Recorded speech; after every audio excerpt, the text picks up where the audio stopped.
आज हिंदी महाविद्यालय में आयोजित अतिथि व्याख्यान एवं काव्य गोष्ठी का आयोजन किया गया। इस आयोजन में देश भर के महान साहित्यकार मौजूद रहे। विषय साहित्य के सामाजिक सरोकार विषयों पर चर्चा हुई। अतिथि के रूप में वरिष्ठ साहित्यकार हिंदी उच्च शिक्षा विभाग मध्य प्रदेश ने भाग लिया। इस आयोजन को सफल बनाने के लिए डॉक्टर सुरभि दत्त ने सभी को धन्यवाद दिया। नवभारत समाचार से ब्यूरो रिपोर्ट।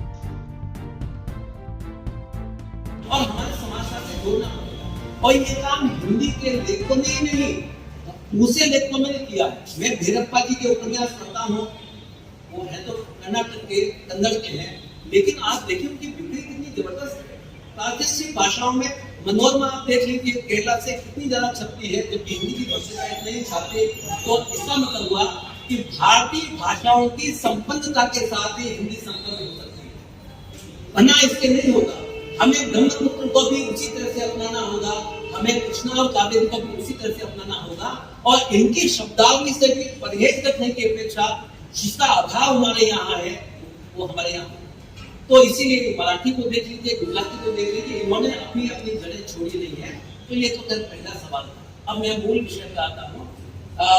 हमारे जो सामाजिक सरोकार साहित्य से कैसे जुड़े हुए हैं।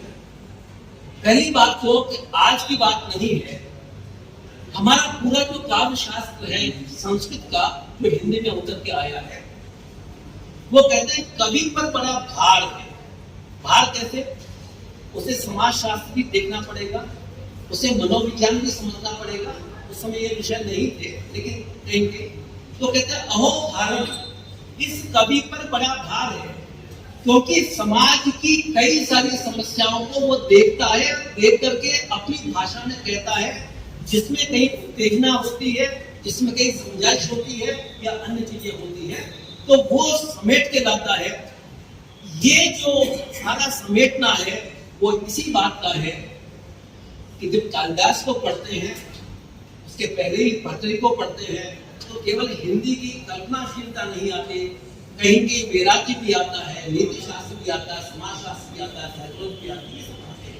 तो ये एक, इसके बाद वो कहते हैं कि कवि से भी बड़ा भार आलोचक पर।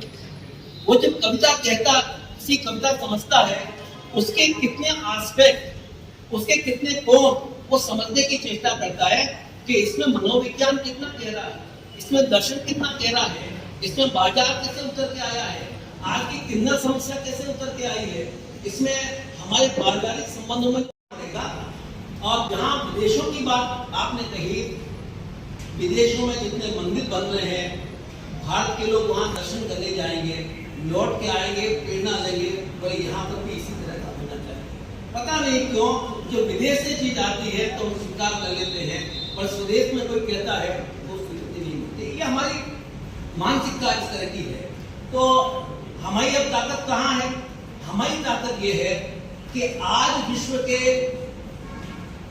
लगभग 150 पौने 200 देशों में हिंदी समझने वाले हैं। ये बात मैं इससे कह रहा हूं, खाली मॉरिशस और ये जो कंट्रीज है 7-8 फिजी, गुयाना, इन्हीं की बात नहीं है। जो भारत से, तमिलनाडु से गए हैं या आंध्रा से गए हैं, वो भी वो हिंदी वाले हैं। और अमेरिका के 35 लाख जो भारतीय हैं, वो कहीं कहीं भारतीय भाषाओं से प्रेम रखते हैं। और विदेश में जाते तो ज्यादा प्रेम रखते हैं, स्वदेश में जाते तो अंग्रेज हो जाते हैं, वो अलग बात है। तो आप देखिए ऑस्ट्रेलिया, अब अच्छी खासी हिंदी स्कूल चल रहे, बोलने की बात की जा रही है। अपने आसपास की अगर देश है, अभी मैंने कहा कि सार्क देश जो हमारे हैं वो तो हिंदी वाले ही हैं, पाकिस्तान हो चाहे बांग्लादेश हो, चाहे हिंदी वाले हैं। ये इंडोनेशिया, मलेशिया, थाईलैंड और कंबोडिया, ये सब हिंदी देश है, हिंदी की संस्कृति है, इस देश की संस्कृति है। कंबोडिया के मंदिर अपने आप में कहते हैं, जैसे जैसे टूरिज्म बढ़ेगा, हमारे पर्यटन बढ़ेगा, वैसे वैसे हमें पहचान होगी। और कहना चाहूंगा, इंडोनेशिया की मुद्रा पर यदि सरस्वती और गणेश जी की मूर्ति छपती है मुस्लिम देश होने के बाद भी, तो वो क्या कहते हैं? वो कहते हैं हमने धर्म बदला है, अपने माँ बाप भी बदले।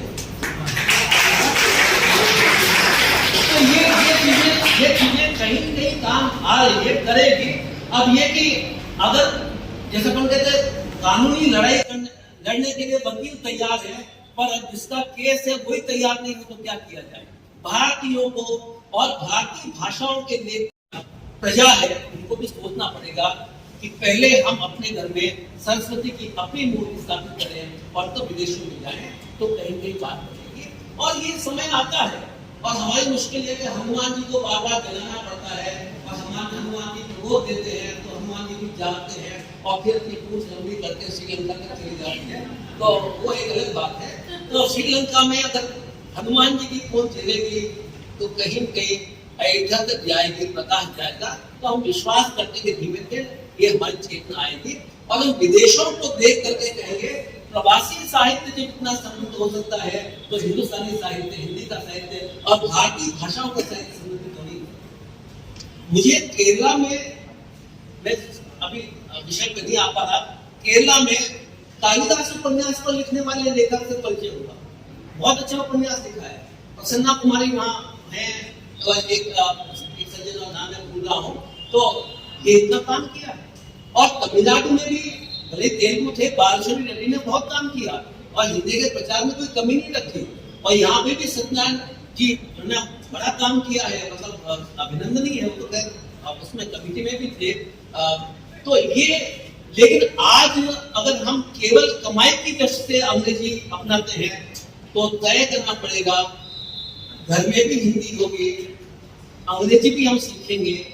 परहेज नहीं है, क्योंकि हमारे लोहिया जी कहते थे लंबी लड़ाई लड़ने के लिए आप अंग्रेजी में भी उतने दक्ष हो जाओ जितने हिंदी में हो, इन दोनों भाषाओं में, ताकि धोती और कुर्ता पहनने वाला व्यक्ति भी जब अंग्रेजी में बोलने लग तो आप अंग्रेजी आती है। समर्थ, आज का समय बहुभाषिकता का है, आज का समय बहुभाषिकता सबसे बड़ी ताकत है। व्यापार के लिए भी, टेक्निक के लिए भी, नई तकनीक के लिए भी हमें कहीं कहीं इस तरह से। सभा में हिंदी का सबसे समर्थ आलोचक रामचंद्र शुक्ल बैठा हुआ है। आपकी सभा में हिंदी का सबसे बड़े कवि, कामायनी का लेखक जयशंकर प्रसाद बैठा हुआ है और उपन्यास सम्राट जिनकी 52 भाषाओं में अनुवाद हुआ है, प्रेमचंद बैठे हुए हैं। हिंदी गरीब नहीं हो सकती।